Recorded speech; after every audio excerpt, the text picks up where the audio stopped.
도널드 트럼프 전 미국 대통령이 역대 전현직 미국 대통령 가운데는 처음으로 형사 기소됐습니다. 차기 대권 도전을 공식 선언한 상황에서 어떤 영향이 있을까요? 임은정 국립공주대학교 국제학부 부교수와 이야기 나눠봅니다. 안녕하십니까? 네, 안녕하십니까? 네, 일단 2016년에 성추문 입막음을 위해서 돈을 준 거다. 꽤 오래전 얘기인데 지금 문제가 된 이유는 어디 있습니까?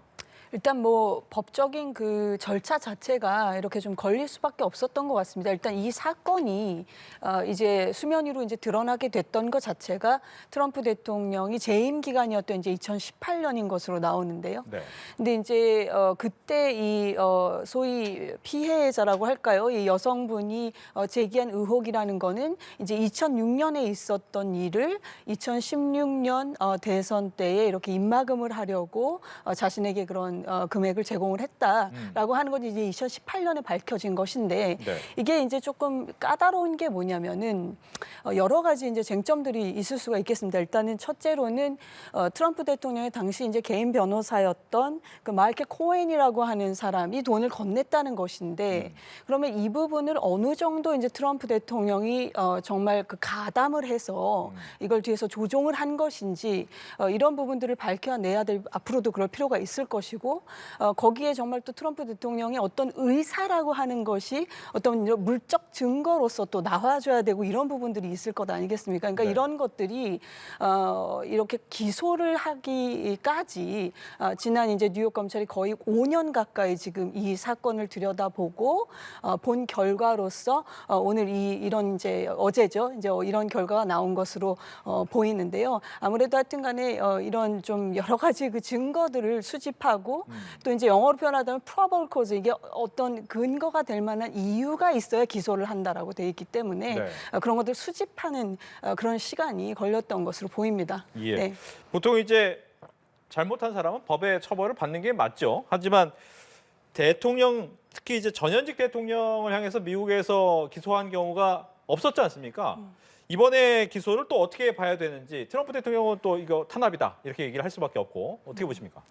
글쎄 이제 저도 미국에서 생활을 할 때 보면은 주로 이제 주변에 있는 지인들이 저도 워싱턴에서 생활을 오래 했는데 네. 지인들이 이제 그때 당시 우리 이제 박근혜 대통령이 예를 들면 탄핵을 당하는 국면이라든지 이런 걸 보면서 굉장히 참 어떤 면에서는 미국하고 한국이 비슷한 이런 대통령제를 운영하면서도 참 다르구나.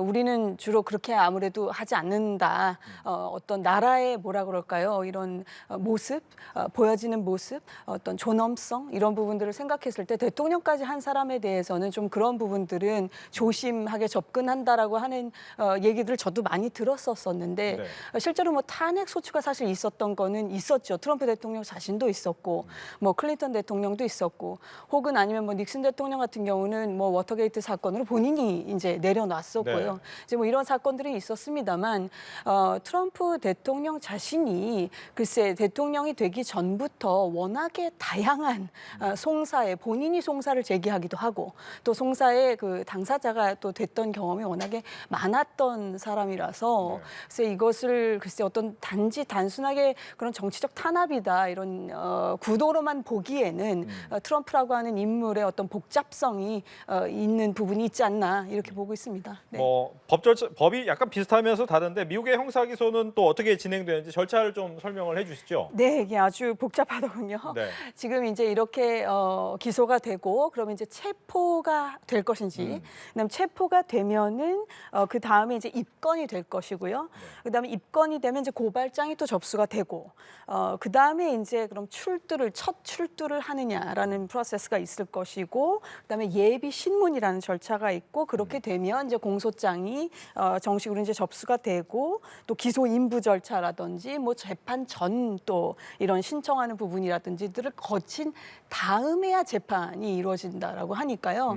굉장히 긴 과정이 앞으로도 남아 있는 것이죠. 물론 재판을 한다고 해서 결과가 또 바로 나오는 것이 아니고 결과가 또 나왔다고 해서 그것을 또 다 받아들이냐는 또 다른 남아 있는 문제니까요. 네. 앞으로 뭐 글쎄요, 뭐 이렇게 뭐라고 딱 잘라서 말할 수 없겠지만 적어도 1년 이상 내지 1년 반 정도는 걸릴 것이다라고 하는 것이 대체적인 그 중론인 것 같습니다. 예.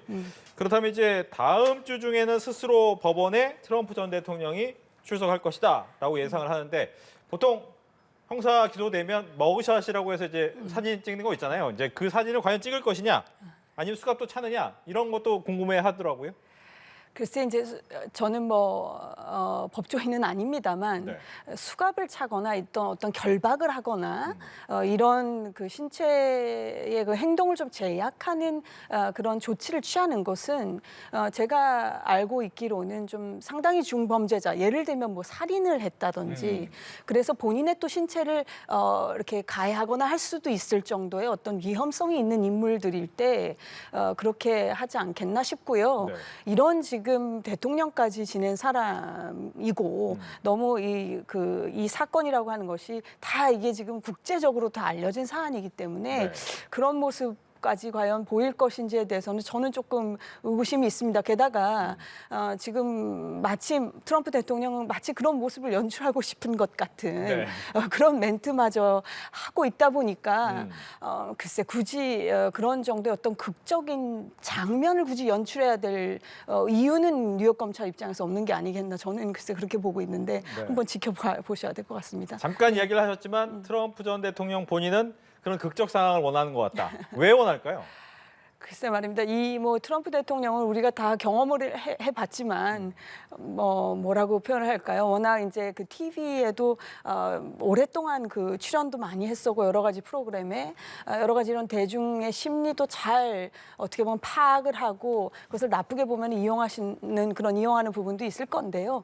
본인은 지금 이 구도를 아까 앵커님께서 말씀하신 정치적인 이건 탄압이고 마녀 사냥이고 심지어 지금 트럼프 대통령 자신은 물론이거니와 지지하는 사람들은 이거는 거의 무슨 스탈린이 하던 일이고 모택동이 하던 일이고 뭐 캄보디아 폴포트까지 얘기를 하는 그런 지지자의 영상도 저는 봤었는데 네. 그런 정도로 이걸 굉장히 본인에 대한 정치적인 박해다, 마녀 사냥이다 이런 지금 프레임을 가지고 가고 있기 때문에 그런 입장에서 봤었을 때는 어떤 그런 극적인 장면이 오히려 지지층 결집에나 이런 동정심을 사는 것에나 이런 것에 도움이 된다고 보는 것이 아닌지 싶습니다. 예. 네.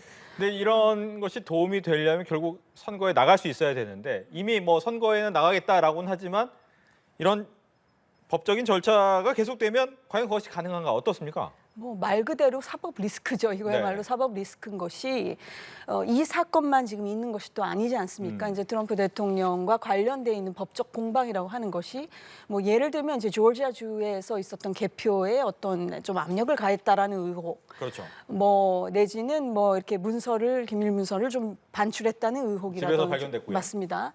그리고 또 뭐 1월 6일에 그 선거에 불복했던 트럼프 열성 지지자들이 미 의회를 이렇게 점령하는 것에 좀 배후가 아니었느냐 이런 뭐 지금 의혹도 받고 있고 여러 건의 이런 그 소위 사법 리스크가 잔류하는 상황에서 근데 문제가 여기서 이제 또 까다로워지는 것이 미국 헌법상으로는 이런 어떤 문제에 대해서 언급하고 있는 것이 없단 말이죠. 결국은 이제 피선거권자가 되는 데 있어서는 미국 땅에서 태어났고 뭐 35세 이상이고 뭐 14년이었나요? 그 이상 이제 미국에서 생활을 했었고 뭐 이런 정도의 그 규정만 있지 이건 말하자면 규정 밖에 규정 내에 그 명시되어 있지 않는 부분이기 때문에 네.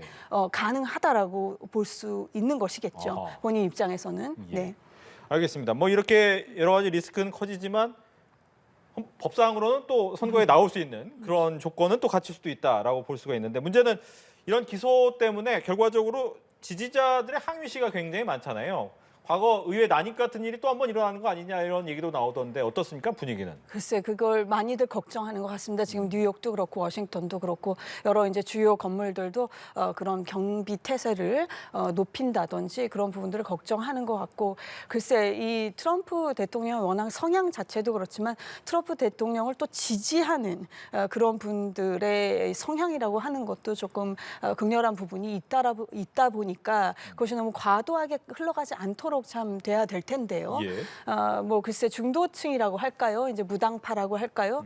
공화당이나 민주당 양쪽 다 한쪽을 강렬히 지지하지 않는 그런 인구도 많이 있기 때문에 너무 극단으로 흘러가는 것에 대해서는 좀 글쎄 여론의 추이가 중요하지 않겠나, 그 변수가 되지 않겠나 좀 봐야 될 것 같습니다. 지금으로서는 뭐라고 딱 잘라서 말씀드리기가 좀 조심스럽습니다. 그렇군요. 지금 형사 기소 아까 절차 얘기했지만 길어지면 또 한정없이 길어질 수가 있는데 일단 만약 이 사이에 선거가 치러진다라고 할 때는 트럼프 대통령한테 유리하게 작용할 거예요? 아니면 조금 불리할까요?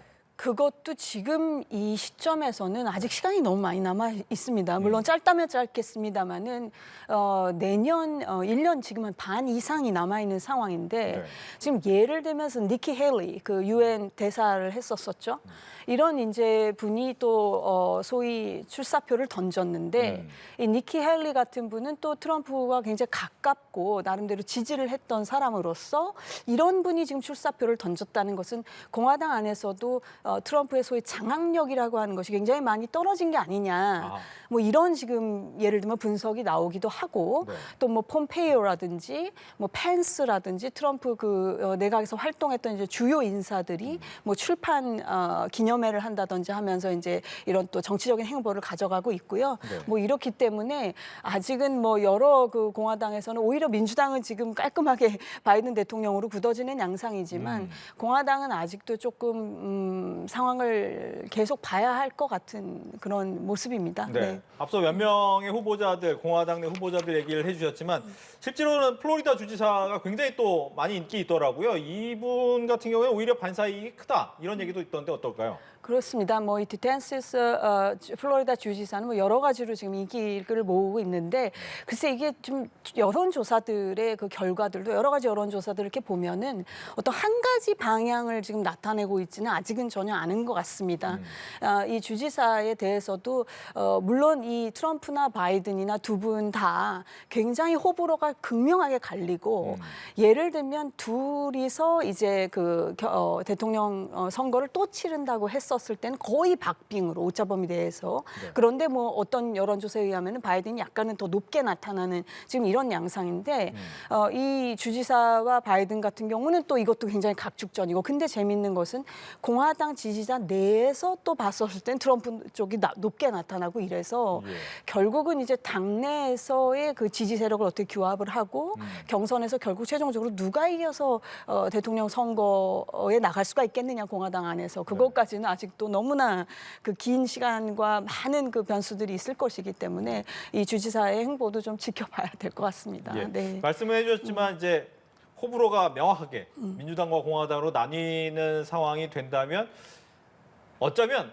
뻔한 거야라고 해서 투표를 안 할 수도 있겠고 또 아니면 중도 성향 사람들이 어디로 누구를 선택하느냐에 따라서 많이 바뀔 것 같단 말이죠.